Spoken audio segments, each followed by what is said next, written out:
生产那日，我难产了整整1晚，所有人都以为我昏过去了，可我没有。从小到大，我就是你的陪衬，你事事顺心，嫁嫡子做主母，生个女儿都是顾府最金贵的嫡女，而我的女儿却只是庶房姑娘，被你女儿一辈子踩在脚下，凭什么？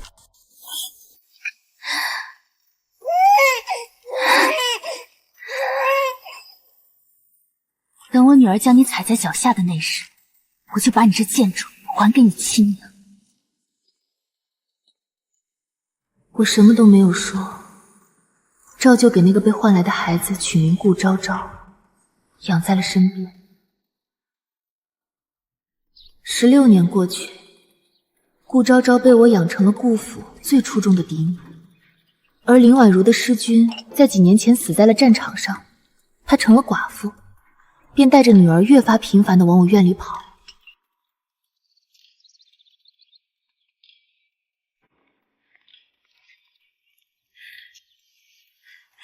昭昭真是懂事又漂亮，这身段气度，将来必定是顶顶好的命。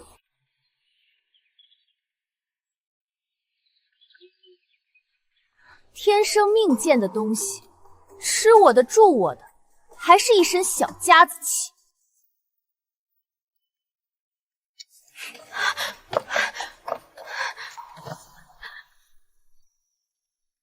我能不能也要1碗？你也配？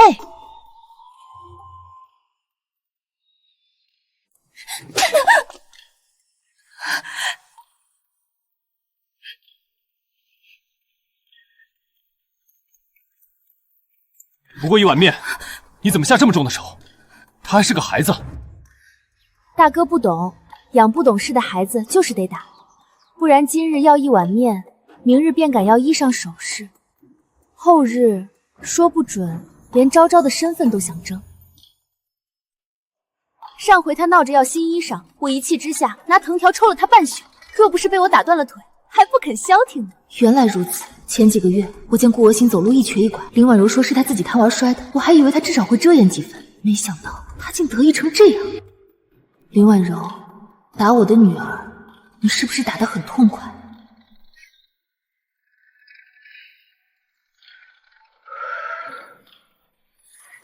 昭昭，今日是你生辰，小姨不该让你看见这种晦气东西。还待在这里干什么？滚回去把屋里收拾了。是。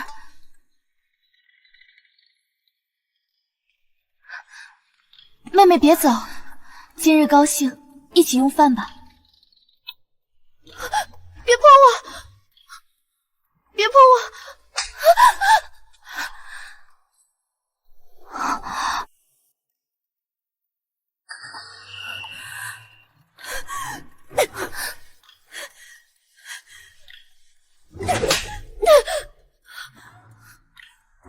谁给你的胆子，敢上昭昭？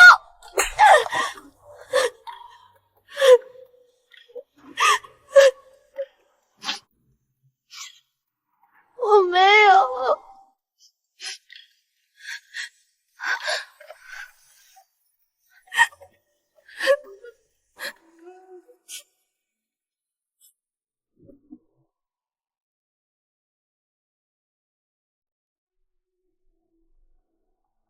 他没有伤昭昭，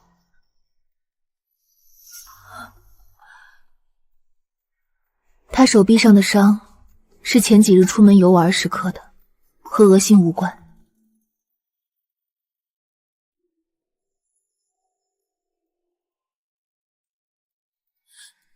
姐姐，你怎么能让他出去乱跑？若真伤着哪儿了怎么办？你女儿身上不也都是伤吗？孩子喜欢跑跳，磕着碰着，多正常。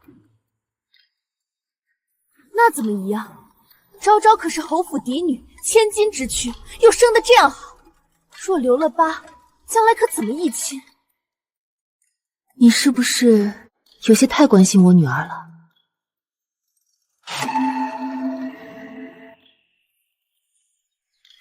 昭昭，多吃点。你喜欢什么颜色的新衣裳？及笄后想嫁个什么样的人家？小姨帮你相看相看。婚姻大事，一切都听母亲安排。我看着她那副温顺模样，又瞥着跪在一旁垂着脑袋的顾娥心，心里一冷，面上却笑得温和。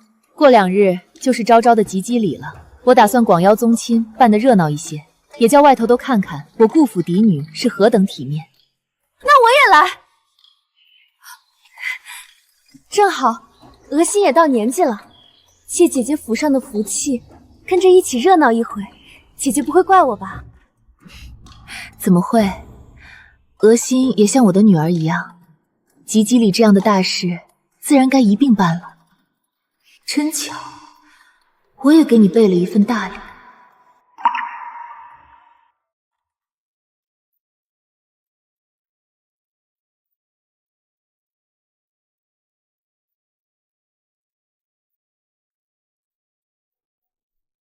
顾大人，昭昭小姐真是出落的倾国倾城，端庄大气啊！可不是嘛，这通身的气派，真不愧是神主母亲手教养出来的侯府嫡女。听闻太子殿下对昭昭小姐也是青睐有加，这过了及笄礼，怕是要入主东宫了。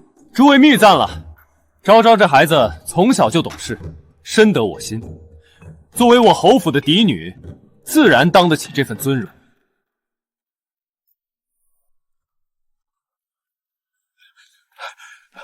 老爷夫人，门外。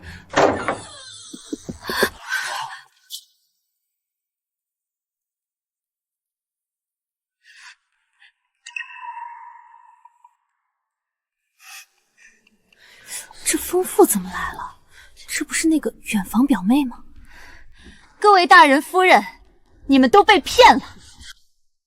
顾昭昭根本不是沈凌霜的亲生女儿。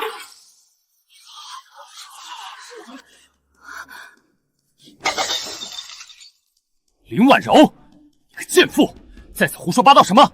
来人，给我打出去！怎么，顾大人这是做贼心虚，想要杀人灭口吗？母亲，他在说什么啊？母亲，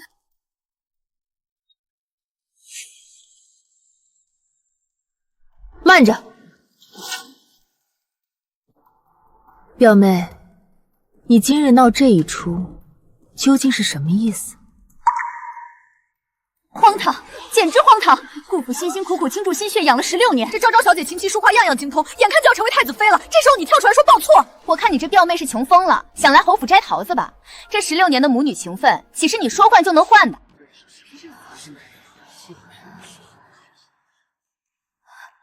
对，母亲养了我16年，她那么疼我，一定不会不要我的。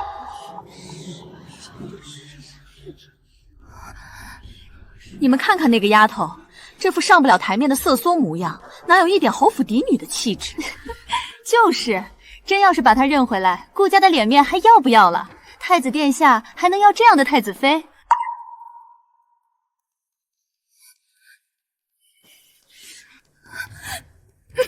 够了！啊！都给我闭嘴！林婉柔，你这个疯女人！你不知从哪找来个野种，就想冒充我侯府的嫡女？昭昭就是我顾燕婷唯一的嫡女，谁敢再提换孩子的事，休怪我剑下无情！还愣着干什么？把这个疯妇和那个野种给我乱滚打出去！顾燕婷，你在掩耳盗银！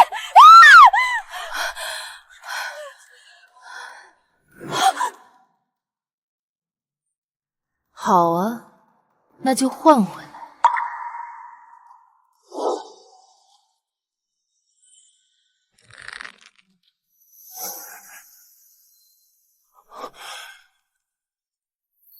林霜，你说什么？我说，既然弄错了，那便换回来。沈凌霜，你疯了吗？昭昭可是你一手带大的，你就凭这个疯女人的3言2语，就要毁了昭昭一辈子？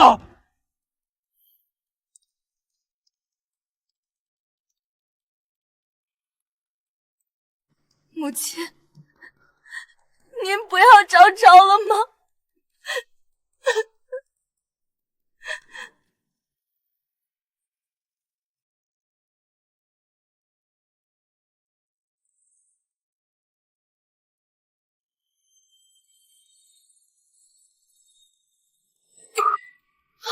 真的是朱砂痣，一模一样。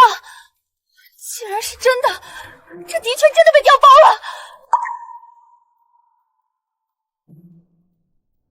林婉柔说的没错，当年这2个孩子确实被换过。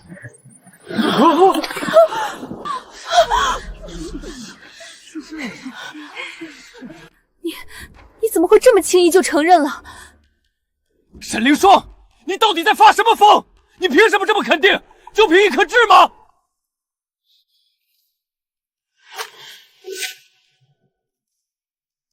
凭什么？因为当年我是亲眼看着这2个孩子被调包的。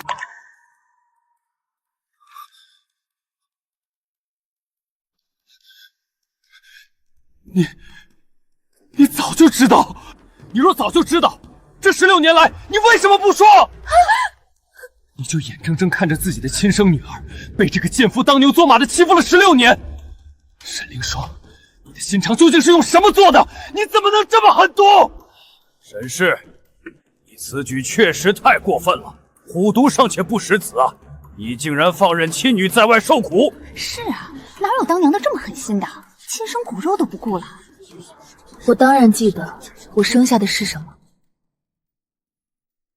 当年我难产，孩子抱出来时，稳婆和我说，那孩子憋得脸色青紫，怕是伤了根基，要落下严重的弱症。可是你们看看昭昭，她从小在侯府长大，能吃能睡，健康的像头小牛驴，这16年来连一场像样的风寒都没生过，这像是一个有弱症的孩子吗？反倒是恶心。他自小体弱多病，经常喘不上气，直到这2年才慢慢用药把那要命的喘症给压下去。他知道，他竟然连我有喘症都知道。既然母亲什么都知道，既然您知道我才是您的亲骨肉，那您为什么不救我？为什么要看着我被他打骂16年？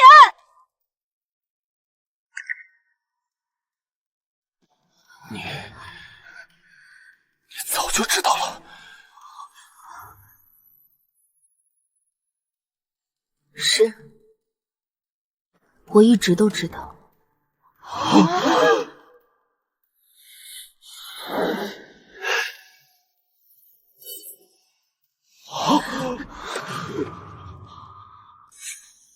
放肆！退下。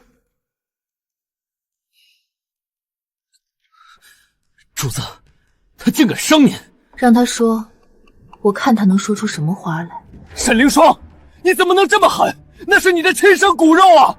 你眼睁睁看着她被当成低贱外室女，打骂欺辱16年，大冬天洗冷水衣裳，你竟一句话都不帮她说，你的心难道是石头做的吗？你简直不配为人母！怎么会有这样冷血的娘亲？看着亲生女儿受苦，竟然还能每日若无其事的看戏，这种城府和狠毒，简直让人不寒而栗啊！顾家世代书香，怎么会娶进你这样一个毒妇？你这般冷心冷肺，简直是我顾家门楣之耻！哎呀，姐姐，看来你这当家主母的威望，今日算是彻底丢尽了。连自己的亲生女儿都能眼睁睁看着被虐待，这等恶毒心肠，谁还敢敬重你？走吧，昭昭，我的亲生女儿，跟娘回林家去。你可是我身上掉下来的肉，娘绝会让你在这个冰冷的顾府里，跟着这样一个毒妇受委屈。你敢！昭昭是我顾家倾尽心血教养了16年的嫡女，我看今日谁敢把她带走！爹，娘亲，这到底是怎么回事？娘亲，我不要走，我是您的昭昭啊！您教我读书写字，您陪我抚琴说话，我怎么会不是您的亲生女儿？娘亲，求求您别不要我！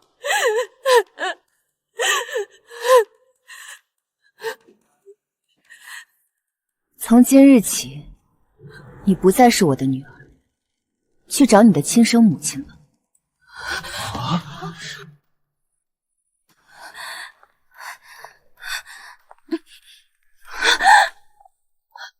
娘亲，您真的这么绝情吗？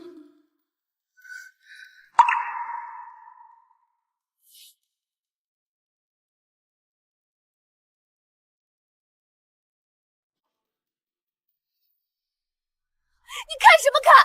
你现在装出一副大义凛然的样子给谁看？这些年，我就在你的眼皮子底下。我被他罚跪在雪地里，冻得失去知觉，被他当成最下贱的丫鬟一样使唤打骂。可是为什么？你明明早就知道我是你的骨肉，你明明是这个家里高高在上的主母，你明明只要动动嘴皮子就能救我，为什么你从来没有帮我说过一句话？你为什么不救我？亲生母亲冷眼旁观，养母把我当畜生折磨。我活在这个世上，到底算个什么东西？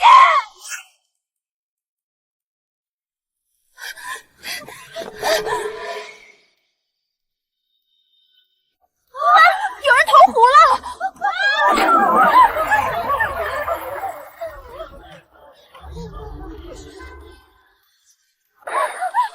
快救人！快下去救人啊！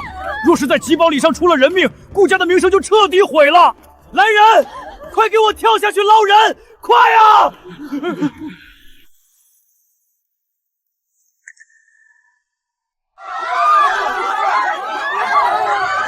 救人。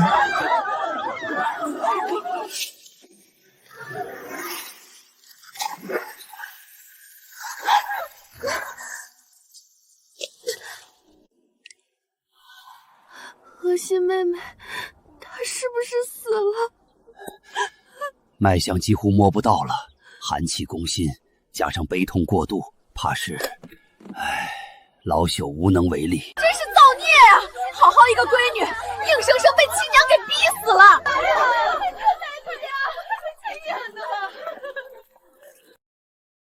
送去张太医房上，用沈家的名帖，务必把人救活。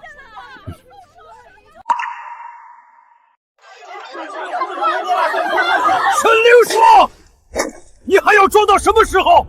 人都在你眼皮子底下被逼得投湖了，你竟然还能如此冷血无情！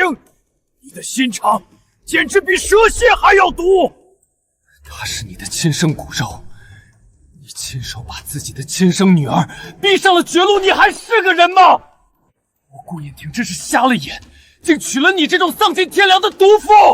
真是知人知面不知心，这种恶毒妇人简直不配活在世上，连牲口都知道护犊子，她连牲口都如。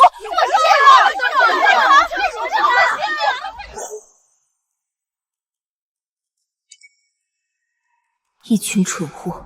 顾砚婷，你现在骂得越欢，等会儿知道她是你和外所生的野种时，表情就有多精彩。顾家出了你这等不仁不慈的妇人，真是我顾家百年门楣之耻。今日若不严惩，我顾氏宗族颜面何存？来人，按顾家家法，把这个毒妇给我拖下去，关进猪笼，立刻进猪笼。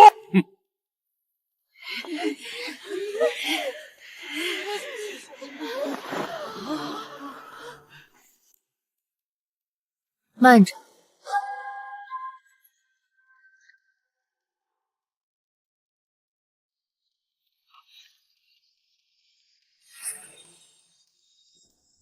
就算要动家法，当年调包孩子的真正元凶还好好的站在这里，凭什么先罚我？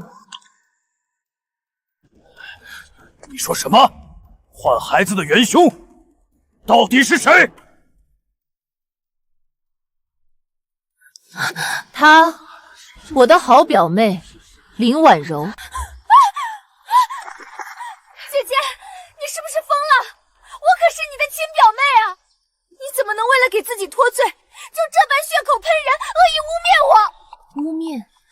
当年我早产，身体虚弱之极，除了那个接生的稳婆之外，只有你林婉柔以照顾之名，单独进过我的产房。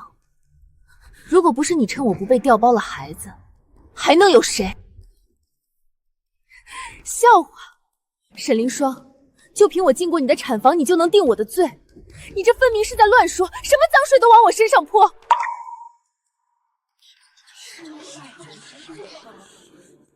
你既然口口声声说自己无辜，那我不妨问问你，既然孩子一出生就被换走了，你凭什么对那个女孩耳后有一颗红色小痣的事情知道得一清二楚？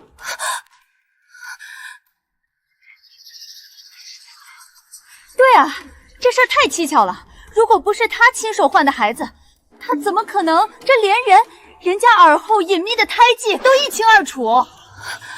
你们仔细回想一下，这些年林婉柔对那个顾娥欣的确是苛刻的过了头啊，动不动就非打即骂，稍有不顺心就关柴房饿肚子。若不是因为心虚，怕那孩子抢了顾昭昭的位置，她一个做姨娘的，何至于对一个庶女下这么狠的毒手？分明是想把人折磨死灭口啊！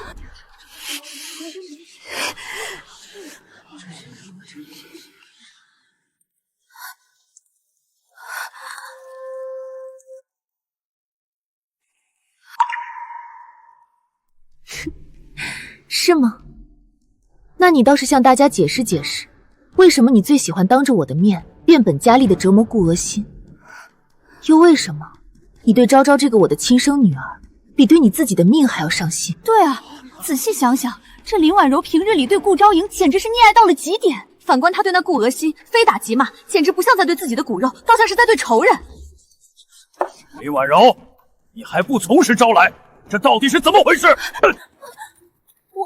我没有，我只是看昭昭可怜。一派胡言！来人，把林婉柔和沈凌霜一同给我拿下！今日非要查个水落石出不可！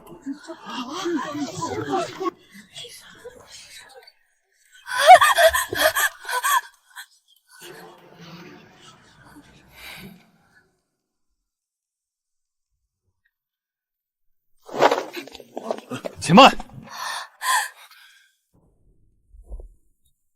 沈凌霜，如果这一切真的是你亲眼看见林婉柔换的孩子，这么多年你为什么从来都不说？你若当年真看见了，怎么会看着自己的亲生女儿受苦而不救？还眼睁睁看着我顾府上下都被瞒在鼓里，当了16年的傻子？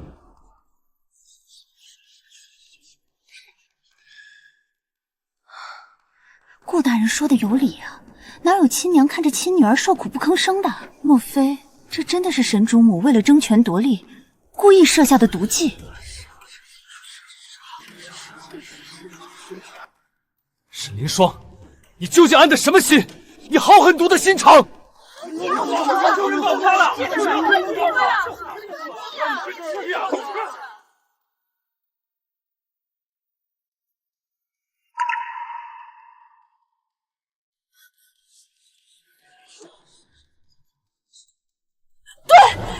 顾大哥说的对，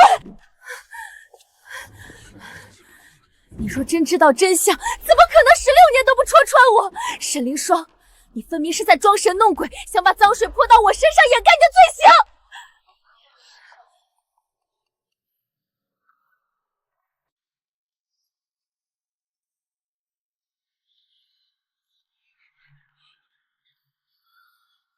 我是什么心思？难道你不清楚吗？他难道知道了那个秘密？不可能，当年做的那么隐秘。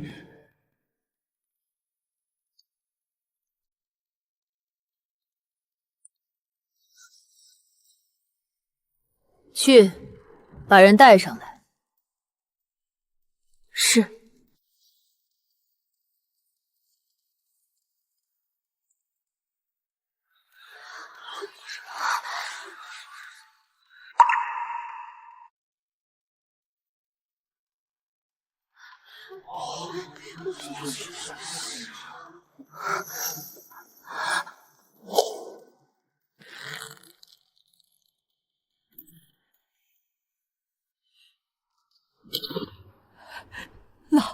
老奴参见主母。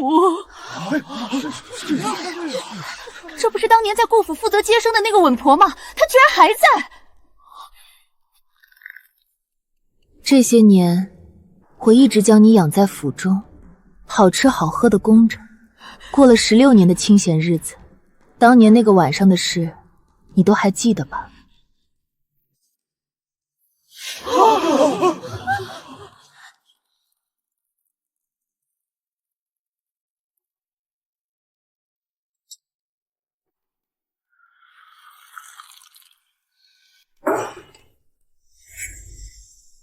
把你当年亲眼看见的，一字不落，全都说出来。当年，沈夫人和林夫人前后脚发动，老奴在2个产房之间来回奔波，先后照料。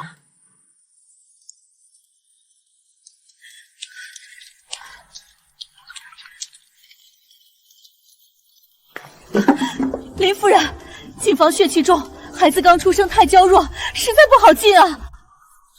滚开！我要去看看我表姐。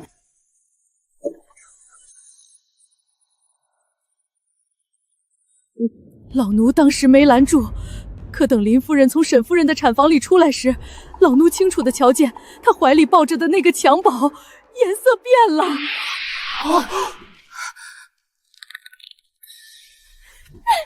你胡说！你这个老贱奴收了沈凌霜的钱来诬陷我！你给我闭嘴！把他给我摁住，让他说下去。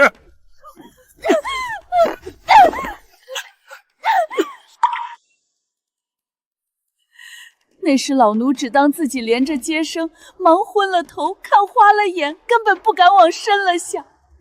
直到今日听见林夫人自己亲口提起孩子耳后的红痣，老奴才敢彻底确定，当年就是林夫人趁着产房大乱，亲手把2个孩子给调换了。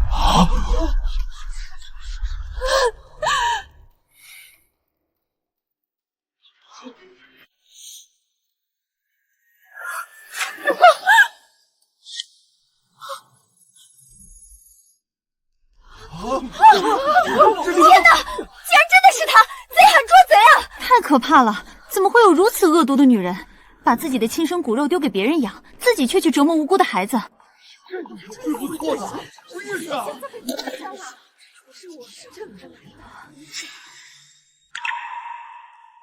不是的，不是这样的。他老了，他肯定是记错了。林婉柔，你身为顾家的儿媳，心肠竟然如此歹毒阴暗，连这种丧尽天良的事情都做得出来，我顾家怎么会容得下你这种毒妇？没想到，你竟然早就知道。既然你早就知道，你为什么还要把我留在府里？为什么？为什么？你居然还有脸问我为什么？林婉柔，我今天倒想当着所有人的面问问你，你究竟是到底为了什么？我父母怜惜你孤苦，待你不薄，我这个做表姐的有的，你林婉柔都有一份。绫罗绸缎的衣裳，价值连城的首饰，哪怕是一口吃食，一件新鲜的玩意儿，我沈凌霜哪样没有分给你？我从小到大一直都把你当成我的亲妹妹来看待。林婉柔，你摸着你的良心告诉我，我沈家到底有哪里对不起你？你要用这种绝子绝孙的毒计来害我？对我好，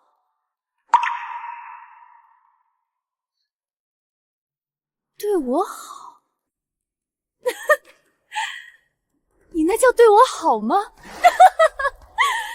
你那分明就是高高在上的施舍。我知道自己是个无父无母的孤儿，寄人篱下，所以我事事小心谨慎，如履薄冰。可你呢？你偏偏要在我面前装得那么大方，非要分我这个送我那个。你知不知道沈府那些下人背地里都是怎么说我的？他们说我就像个来要饭的叫花子。你大方，你高贵，凭什么非要踩着我，拿我来做你的衬托？那是我我觉得你住在沈家不易，我多分你一点，就能让你多开心一些。我从没这样想过你，爹娘也从没有把你当外人。你们怎么想重要吗？在别人眼里，我永远只是个来打秋风的穷酸表姐。最可恨的是，连成亲也是。你沈凌霜是高高在上的将门嫡女，就能风风光光的嫁给顾家的嫡长子，而我呢，我费尽心机，却只能嫁给一个上不得台面的庶子，这不公平！凭什么好东西都是你的？简直是条尾不熟的白眼狼！人家好心把你养大，你居然因为这种可笑的嫉妒心去害人家的骨肉！升米恩，斗米仇啊！这等扭曲的心思真是天下少有，死有余辜。这个蠢女人彻底没用了，我得赶紧和她撇清关系，绝不能让她牵连到我身上。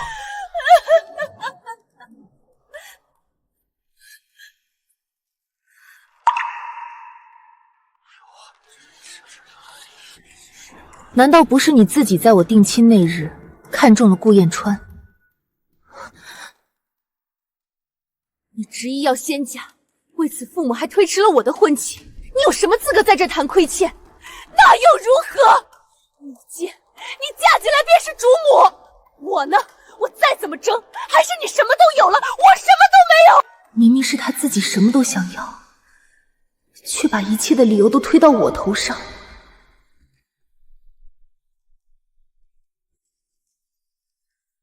你真是疯了！是啊，我就是疯了，我就要看着我的女儿被你宠在手心，而你的女儿被我踩进泥中，只有这样，我心里那口气才能平。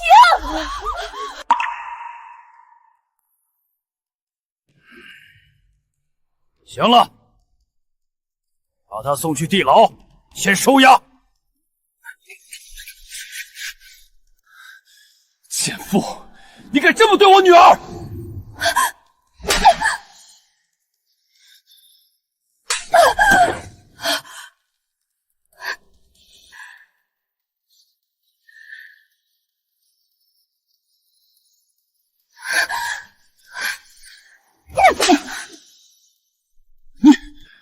顾燕婷，你可别忘了，这些年真正眼睁睁看着顾娥心受苦的人不止我一个。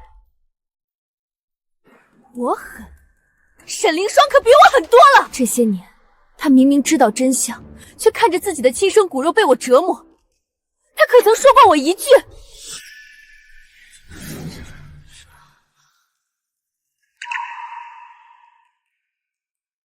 凌霜，你就为了你们的姐妹情谊，忍到了今日，活活害死了我们的女儿吗？当然不是。那究竟是为什么？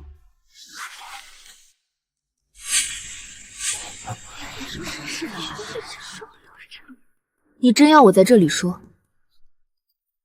有什么隐情，今日都当着大家的面说清楚。稳婆，老奴在。那便继续说吧。当年除了看见林婉柔进我产房之外，你还做了什么？也一并说清楚。凌霜，有什么话我们回去再说。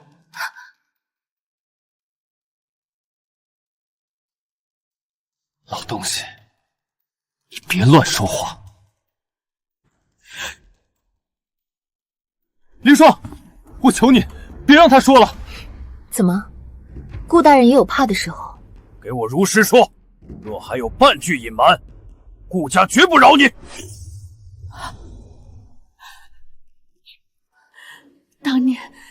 当年不是先给夫人接生的，当年夫人将产，姑爷却先派人把老奴叫去了城外一处宅子，给另一个夫人先接生了。你敢满口胡言！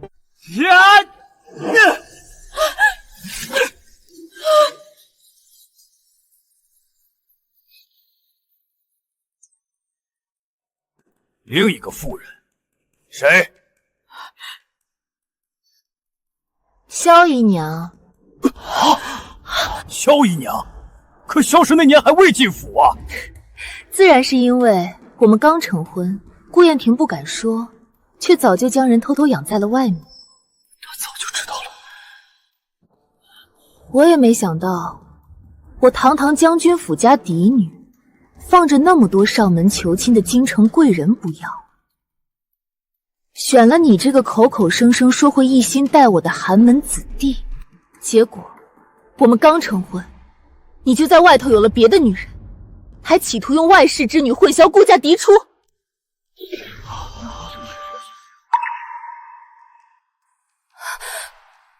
你这刁妇，休要信口雌黄！16年前的事，你凭什么在这胡言乱语？谁知道你是不是被人收买，故意来构陷本官？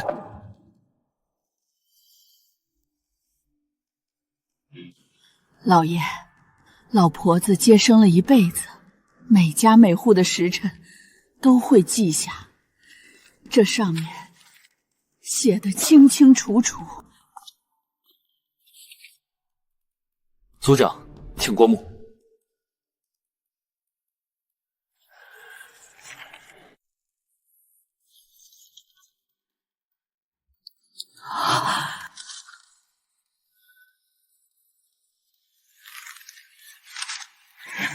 混账东西！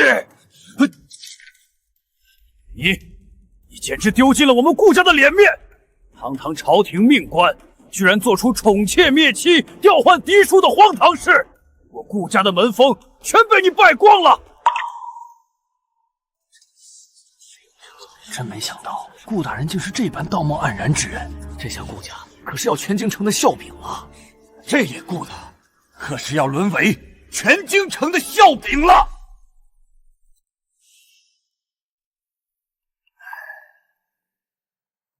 凌霜啊，男人嘛，年轻时一时糊涂，受了胡妹子的搞货，也不是没有的事。既然你今天闹也闹了，这真相也大白了，气也该消了吧。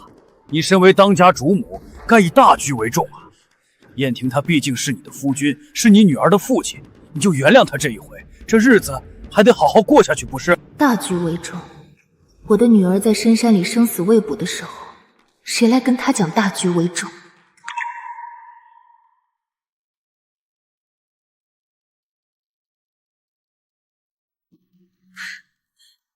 大局为重。族长说的对，我能原谅。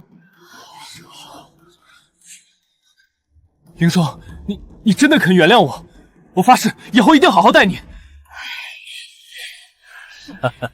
这就对了，这就对了，家和万事兴嘛。可我女儿不会。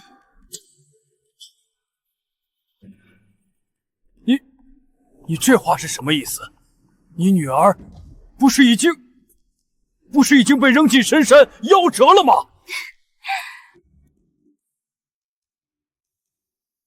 你不会真以为我会眼睁睁看着自己的亲生女儿被人虐待16年吧？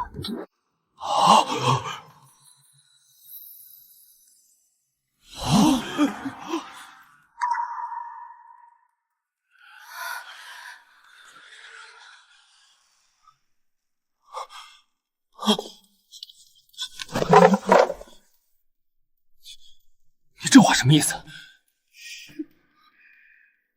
我生产那日痛得实在厉害，便去了书房找你，恰巧听见了一些十分精彩的话。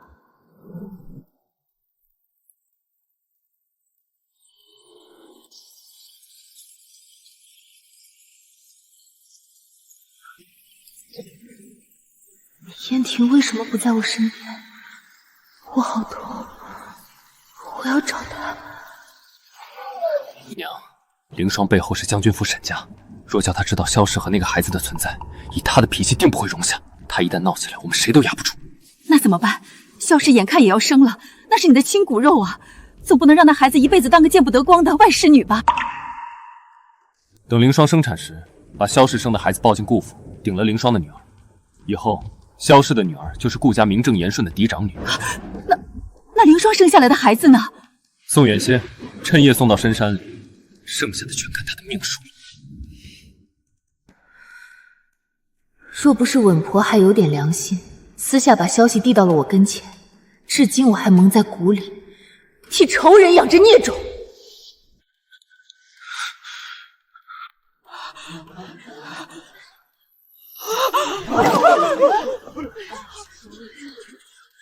可是，毕竟你女儿当年就已经早已离世，你如此精心布局报复，让额心受了这16年的苦楚。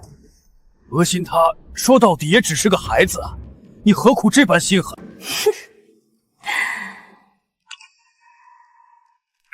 是啊，沈夫人，不管怎么说，你与顾大人毕竟是结发夫妻一场。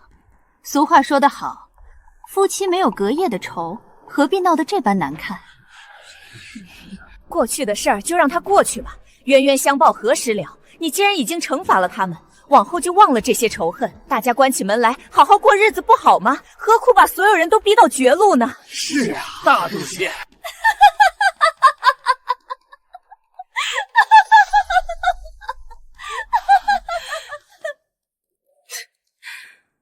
逼到绝路。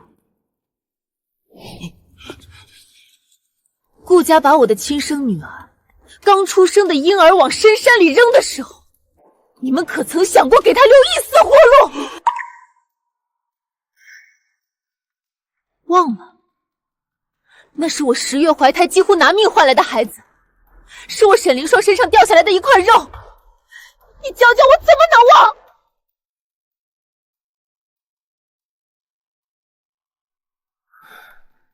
凌霜，这些年你一直都知道。是。那你为什么不早点拆穿我？你既然16年前就知道真相，为何还能装得若无其事？为何还能跟我同床共枕，替我顾家尽心尽力操持家业这么多年？你到底是个什么怪物？因为我要你们顾家站得越高，摔得越惨。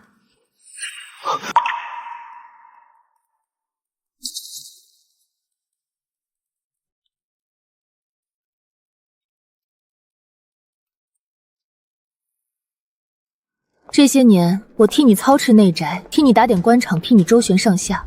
顾家原本不过是个打铁出身的卑贱人家，吃了上顿没下顿。若不是我沈家带来的丰厚嫁妆、流水般的银子，还有数不尽的人脉，你以为你能有今日的3品顶戴？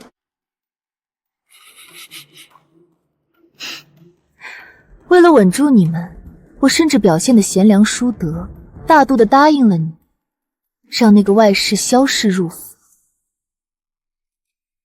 可你们顾家换了我的孩子，把我当傻子一样耍了整整16年。你们真以为我沈凌霜是那种任人宰割的泥菩萨？真以为我会只讨一句口头上的公道就算了？这些年，顾家所有的账册、铺面、银钱进出，每一笔都过的是我的手，是我一步步把你们那个破败的铁匠铺扶持成了给皇家供货的兵器商。你们是怎么借着我沈家的人脉中饱私囊的？怎么把该进国库的银子一点点变成你们顾家私产的家底？这一切我比任何人都清楚。沈凌霜，你到底做了什么？你难道敢？不好了，老爷出大事了！老爷，不好了，全完了！夏浩什么？到底出什么事了？铺子全空了，咱们库房里的兵器、货品、账上的现银，还有地窖里藏着的银票，全都没了，被人搬得一干二净啊！什么？这不可能！那可是顾家全部的家底。老爷，朝廷那边来人了，大批官兵把咱们顾府团团围住了。领头的大人说咱们顾家贪墨军饷私改账目，皇上下旨要拿人问罪，满门抄斩啊！满门抄斩！快跑，跟我们没关系，快跑啊！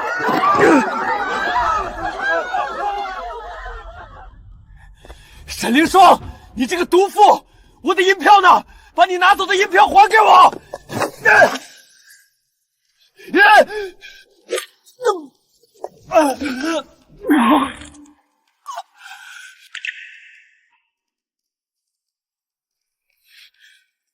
你顾家这些年吞进去的那些带着血的银子，我早就替你们一分不少的送到该去的地方。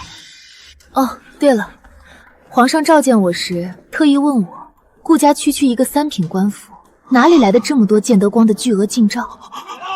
我就顺手把你在书房密库里藏着的那本真账册一并交了上去。顾燕婷，还要多谢你顾家这么多年来给朝廷辛辛苦苦攒下的军饷。你敢！沈凌霜，你个毒妇，你怎么敢毁了我的心血？我有什么不敢？这顾家本就是我一手喂大的。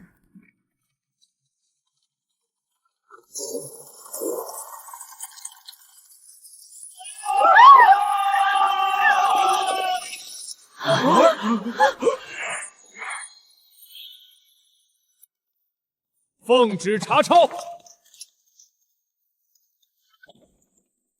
顾家涉嫌贪没军饷、欺君罔上、私造假账，罪不容诛。府中相关人等一律拿下收押，听候发落。完了，顾家全完了呀！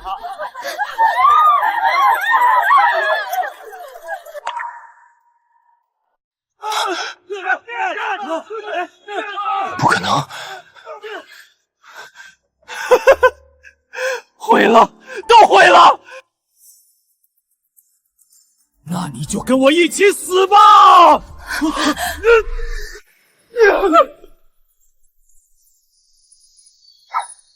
放肆！拿下他！下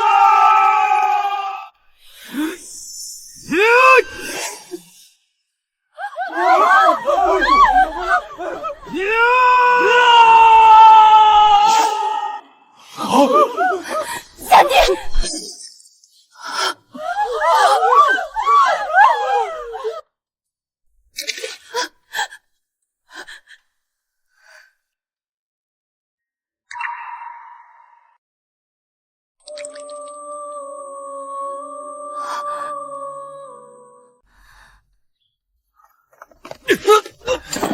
把这发疯的罪臣锁起来！不是我！为什么？你明明那么恨我！16年，此刻竟意外的成车。姐姐，我嫉妒你，也恨你高高在上。可这条命，我还给你们沈家了。我们就只是姐妹而已。谢承昭，大夫！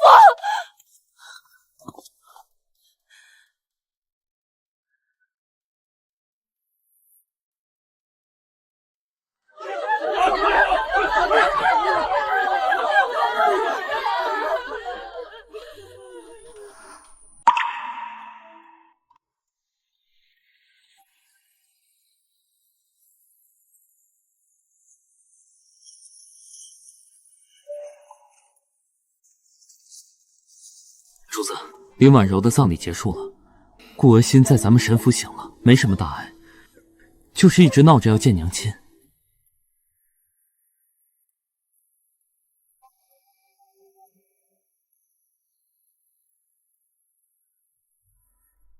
跟我回沈家吧。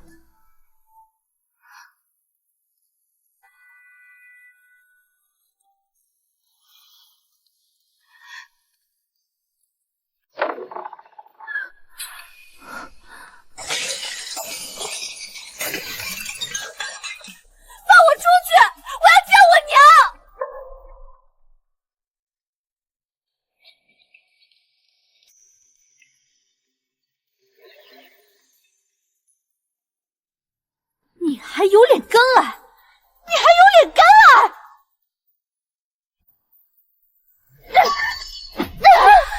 你占了我的身份16年，偷走了我16年的荣华富贵。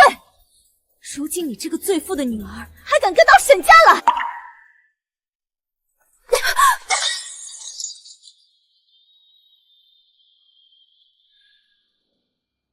她就算是林婉柔生的，也是沈家养大的孩子。她出现在这里有什么不对？可我才是你的亲生女儿啊！她霸占了我的一切，如今她还要在我面前晃，你让我怎么忍？娘亲，你让她走，我不要再看见她。我不是你娘亲。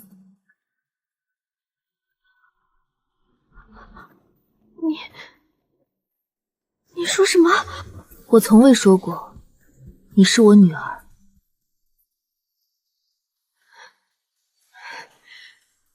你为什么还是不肯认我？我都已经知道了，我是沈家的大小姐。顾家被抄家了没关系，顾燕婷不过是个三品文官，怎么比得上战功赫赫的沈将军府？如今我们都回了沈家，这沈府的一切本该就是我的，我是不是也该改姓沈了？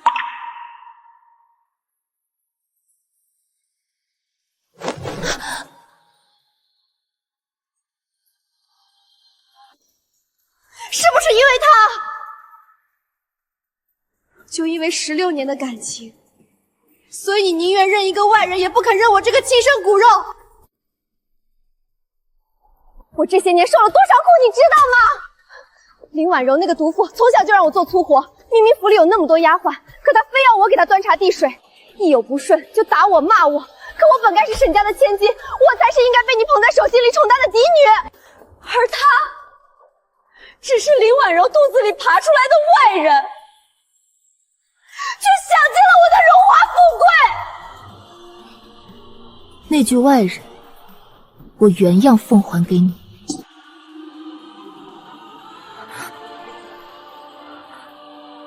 可是，在吉吉礼上，你亲口说看到林婉柔把我们换了。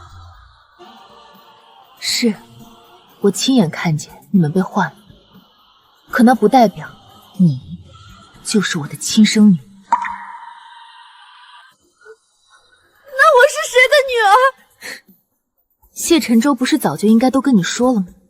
你是萧姨娘的女儿，顾燕婷和外室生下的孩子。不可能，他骗我，你也骗我。我不会让官府来抓你，但等你伤养好了，就离开沈家。娘亲，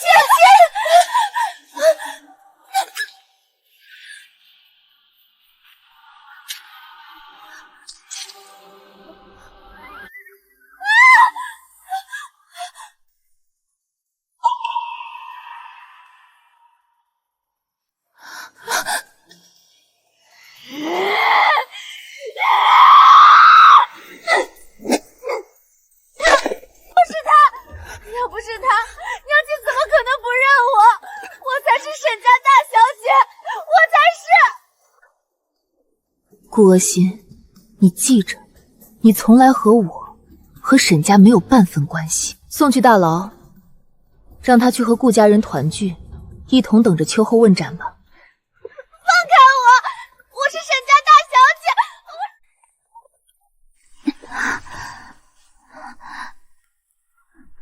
对不起，沈夫人，刚才我喊错了，我不会再犯这样的错误。16年的养育之情，到底不是那么好割舍的。我无法再做他的娘亲，却也做不到真把他当成陌生人看。站住！带他去找府里的大夫，把伤口处理好。是，夫人。以后不必叫我沈夫人，还是叫我小姨吧。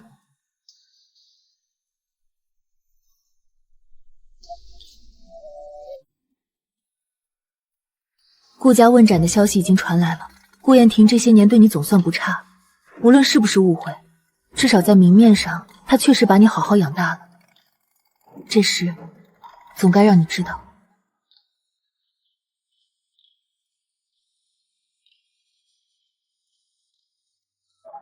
该有个了结了。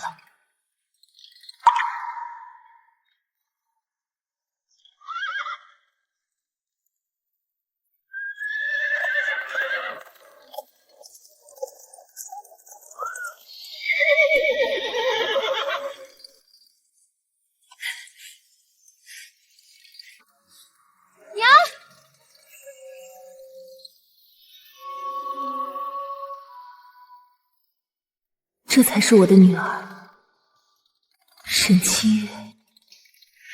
夫人，老爷要把您的孩子扔进深山啊！那一刻，我索性将计就计。顾家以为我的女儿已经没了，可实际上，她从一开始就被我悄悄送回了沈家，养在我兄长膝下。娘，你这回要在家住几日？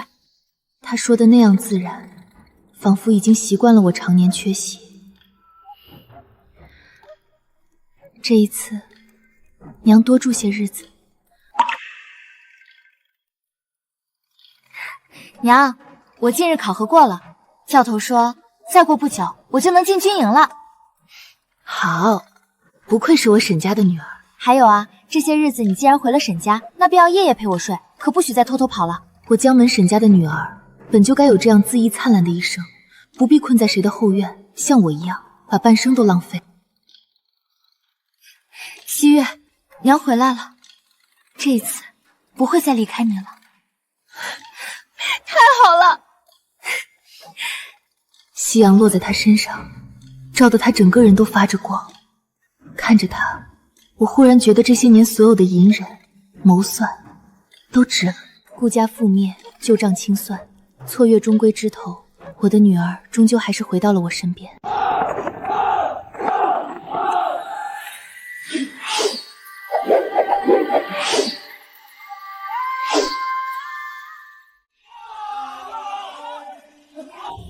16年大梦初醒，斩断了枷锁，